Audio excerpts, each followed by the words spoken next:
Listen to these words, recorded during a 1967 lecture given by an initiatic science master, Omram Mikhail Ivanov of Bulgaria.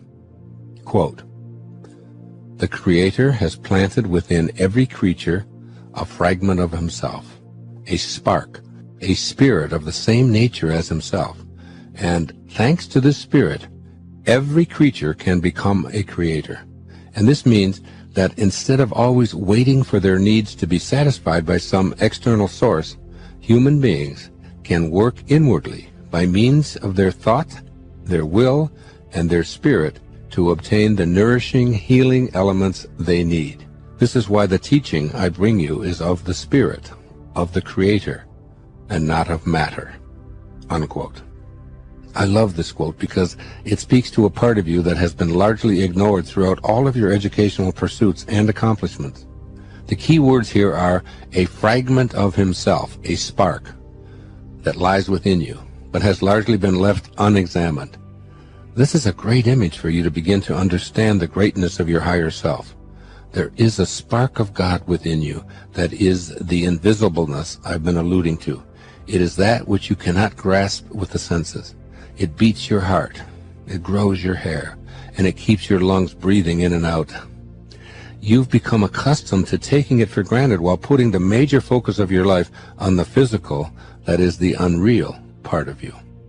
My objective in this chapter and the next is to inspire you to recognize that a spark, a tiny fragment of the creative source of the universe, is located within you, and to help you increase the power of that spark so it becomes the primary force in your everyday life. Review the first chapter and affirm your willingness to change your concept of yourself to help you recognize and increase that spark. Then dedicate yourself to exploring this higher self that I'm talking about. Your higher self is that spark, but a spark is an infinitesimal portion of your physical being. If you weigh, say, 150 pounds, that spark weighs maybe 1/100th of an ounce or 1/1,000,000th of an ounce. This is only a symbolic image because the spark is unchanging. But I'm encouraging you to conceptualize that spark of God inside of you. Imagine it growing to double its size, then a tenfold spark, then maybe a shred, then a segment, then a chunk, then a lump, then a piece, then a section. And just perceive that spark of God as the real you becoming visible through your loving and inviting attentiveness until you feel the sacred presence of your higher self as the guiding light of your life. Ultimately, as I'll talk about later, it will overtake the you that's been dominated by an ego and your sensory apparatus. That former speck of a spark will become the foundation of your life. You might conceptualize this former spark as a sacred light inside of your head that is the same size as your brain. Now you've had a big piece of God to assist you in attaining a status wherein the fulfillment of your wishes becomes a no-brainer, or perhaps you'd call it a new-brainer. This new brain is comprised exclusively of infinite God energy. In order to accomplish becoming an almighty being, your higher self, that is God, must be enlarged from a spark to a more meaningful portion of your essence. Since you are a piece of God, and therefore have that within you, you needn't doubt your own divinity. As Jesus reminds you in the New Testament, "Is it not written in your law, I have said, you are God's?" That's from the book of John 10:34. As a growing spark of God, you must be willing to say, that portion of myself that has not edged God out, that is ego, must be perfect. It is all-knowing and it is almighty. There is nothing that this higher self, that I am, cannot accomplish. Once again, let's look back at something Jesus told us. Quote, "With God, all things are possible." That's in the book of Matthew 19:26. All things are possible leaves nothing out. As my teachers in the initiatic sciences frequently reminded me, this higher self, that portion of God that is us, only begins to notice us and give us the attention we crave when we enlarge it from a tiny spark and invite that energy into our life. Your awareness that God isn't something external to you, but rather a portion of yourself, is truly a giant step in your spiritual evolution. You can tell yourself with genuine knowing, I am perfect. All forms of I am have tremendous significance. God no longer resides outside of you and no longer plays favorites. In short, you've revised humankind's image of a God created in its own egoistic idea of itself. A God who knows how to heal, yet withholds healing from some and offers it to others who are presumed to have paid some kind of dues. A God who is angry. A God who gives humans the pleasure of sexuality, but promises to burn in hell those who don't follow rules devised by other humans. A God who gives us eyes and remains invisible, but threatens damnation for those who don't believe in him. A God who demands to be paid for services with fancy temples and gold-lined costumes for his highest representative. This is a God of the ego. Your higher self is a piece of an all-loving, all-embracing, creative source. All you need do is accept that this is not something external to yourself. It resides within you. The kingdom of heaven is within. In fact, it is you. And all you need do is begin to align yourself with this divine essence. Begin to act like it acts and think like it thinks. And you will begin the process of manifesting just as it does.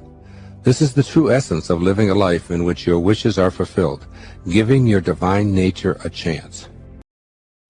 The purpose of dancing at a dance floor is not to get to someplace else on the dance floor. Your purpose isn't to end up over here, like this is where we're going to end up. So all of this other stuff is irrelevant. Our purpose is to get here. We don't do that. When we dance, we enjoy every single step of the dance, all of the music. And wherever we end up is where we end up. It's just like enjoying a concert. I mean, the purpose of enjoying the concert isn't to get to the end. If that was the case, then the people who conducted the fastest would be the best. And people who wrote only finales would be considered geniuses. Dun, dun, dun, dun. Oh, that was fantastic. You see? It's like peeling a banana. You know, the purpose isn't to get to the other end. It's to enjoy every bite. And the same with life. If we, self-actualizing, fully functioning, highly spiritual people, the great teachers are people who didn't do what they did because they were going to make money off of it, because they were going to be approved of, because it was going to be enduring. They did it because it was what their heart told them they had to do. They have no investment in power or control over others. Their life is not about who I'm better than.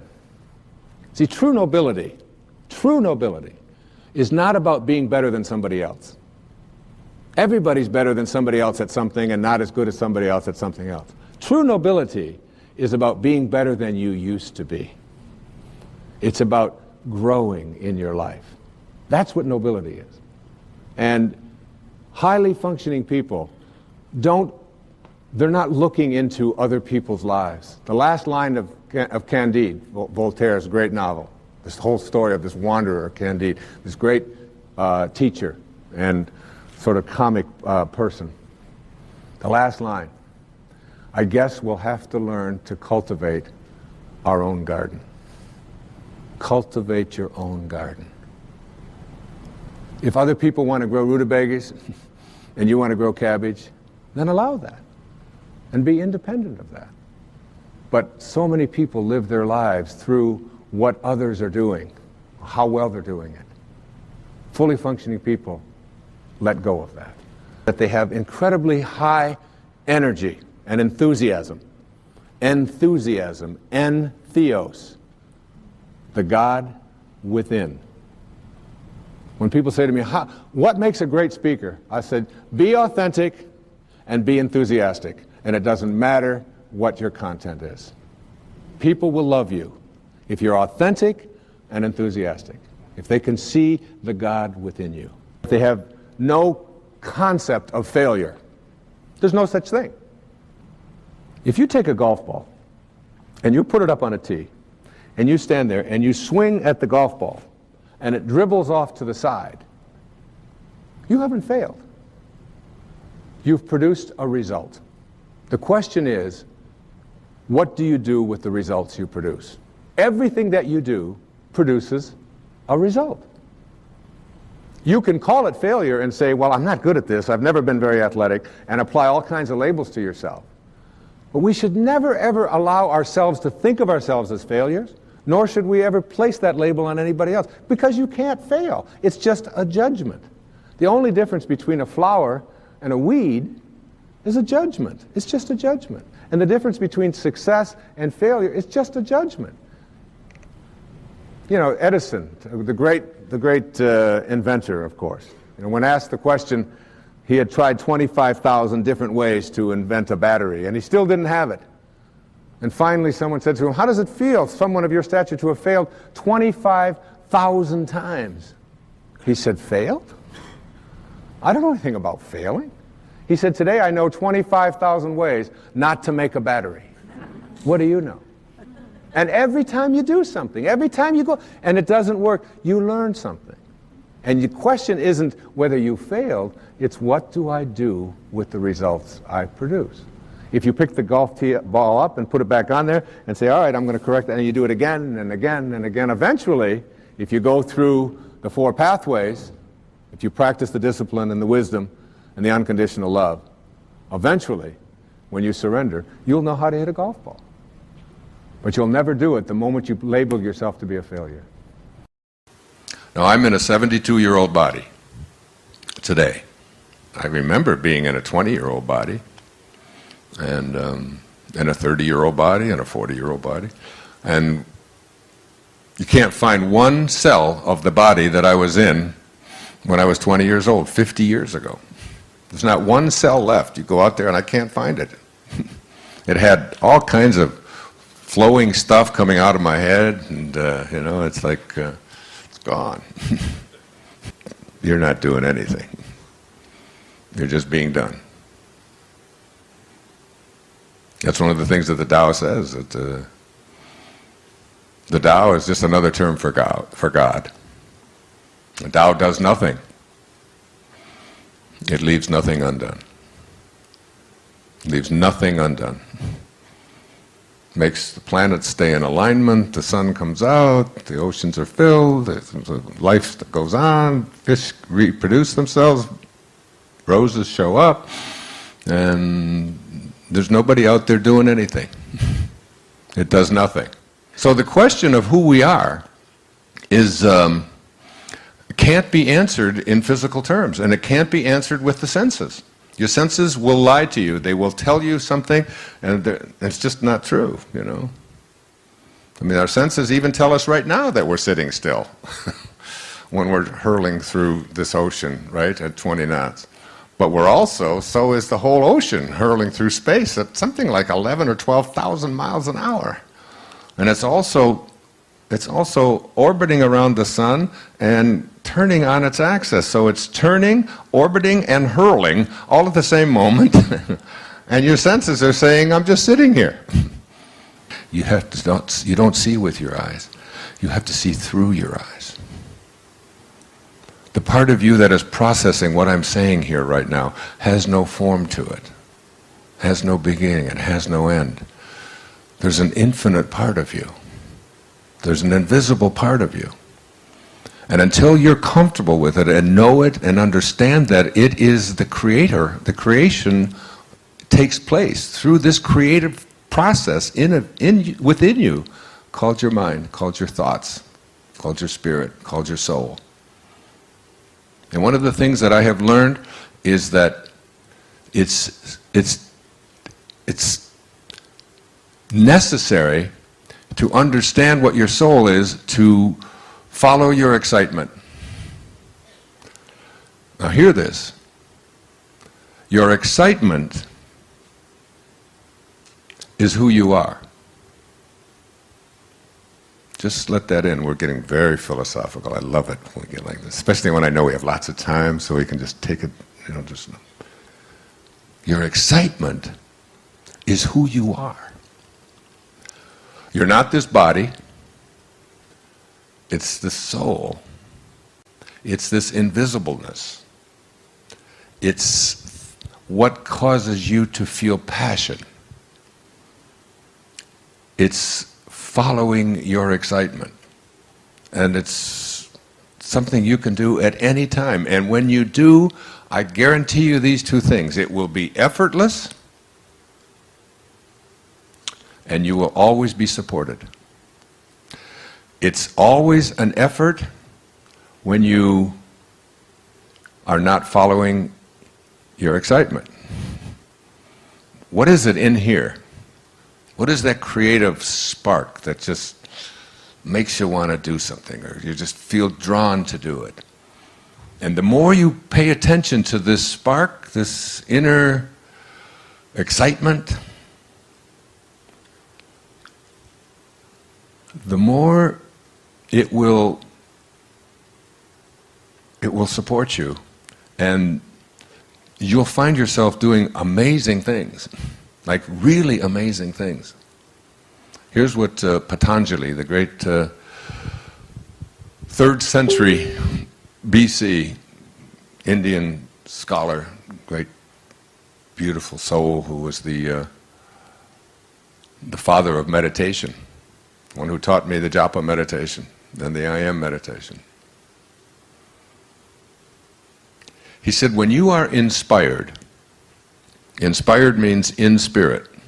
When you are inspired, that means when you are following your excitement. When you are inspired by some great project, some extraordinary project, all of your thoughts break their bonds. Your mind transcends limitations. Your consciousness expands in every direction.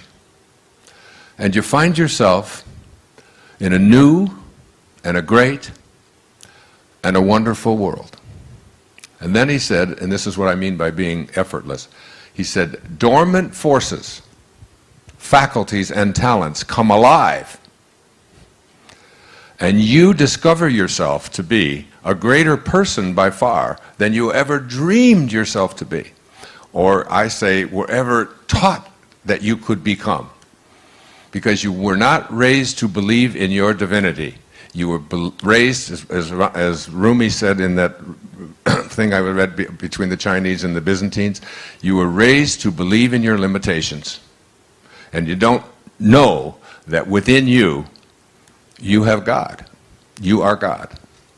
God is not an external concept. It's what the ego has taught us that it is. So that if you can answer the question, who am I? Who am I? And understand that who you are is a divine speck, if you will, a divine fragment of the universal consciousness. And that allowing is a great substitute for doing, and trusting, and knowing that when you align yourself in the way that I'm asking you to align yourself here today as I speak to you about meaning, when you align yourself this way and begin to trust in what Lao Tzu called your original nature, and when you understand your original nature and you return to it, basically that's all you're ever doing. Even with all of the medical practitioners that are out there, basically they're really trying to help you to return to your original nature, your nature of well-being. There's not a doctor on this planet that can heal anybody, and they will all tell you that the body is the hero. It is not any medicines or any surgeries or anything out there that is what's doing it. That healing is this most magical thing. It's like the wind, you know. It's just, you can't get a hold of it, you can't see it, you can't touch it, you can't grasp it, and all you can do is just watch the results, watch the effects of it. You cut your hand and it bleeds, and you just watch it.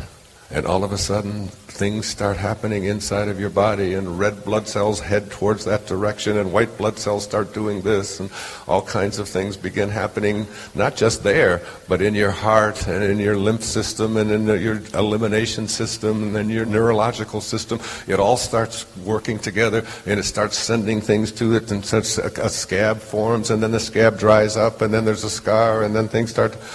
Nobody's done anything. What is there to do? It's part of the magic of allowing, of just getting out of the way and not trying to do too much interfering. Yeah, if there's something in there that you have to take out, you take it out gently, but You don't fill yourself with chemicals and things that the body is going to just have to process and have difficulty with as well. This is from Abraham Heschel in a wonderful book called Man is Not Alone. I loved it. He said, life is not meaningful unless it is serving an end beyond itself, unless it is of value to someone else. That you'll never find meaning through your ego. Life is not meaningful unless it is serving an end beyond itself, unless it is of value to someone else. And secondly, this is from Albert Schweitzer, everyone's hero. The one possible way of giving meaning to your existence is that of raising your natural relation to the world to a spiritual one. In other words, you have to return to spirit if you're going to find meaning. This is from Emmanuel. Our mind doesn't know the way. Our heart has already been there. And our soul never left. Welcome home. Isn't that good? Our mind doesn't know the way, our heart has already been there, and our soul never left. And this is what I wrote. Having arrived home, each breath we take is an expression of our life's purpose. We no longer struggle to win, to gain the approval of others, to meet expectations others had for us, to acquire, to achieve, to hoard, or to fulfill someone else's idea of our dharma. We let go of conflict, certainty, being right, fighting, dominating, vanquishing, and feeling superior. All of this ego stuff loses its power and attraction when we arrive home where meaning and purpose welcome us. We are home. From our home is where we began. You got to know that that's our home. That was our beginning. Ambition, all the way away from our home to take on a false self. A reverse, and all of the signs of coming back, returning home. And now we're home. And this is where meaning begins to be the dominant force in your life. It begins to be the all. And those around you or in your life and those you encounter who would try to take you away from your meaning no longer even become obstacles to you. They become, in the Tao it says, a good man is a bad man's teacher, and a bad man is a good man's job. They become your job. They no longer become someone who annoys you and finds fault with you. If they do find fault with you, you're immune to it. As Maslow used to say, learn these two things and you're self-actualized. Become independent of the good opinion of other people and detach yourself from outcome. In other words, do what you do because it is your calling. Everything in this universe is energy. That energy doesn't come in good and bad. It comes in high and low. It comes in fast and slow. That the energy that we live with and breathe with and is surrounding us at all times is really much more in our control or even in our ability to change than we have been conditioned to believe in our lives.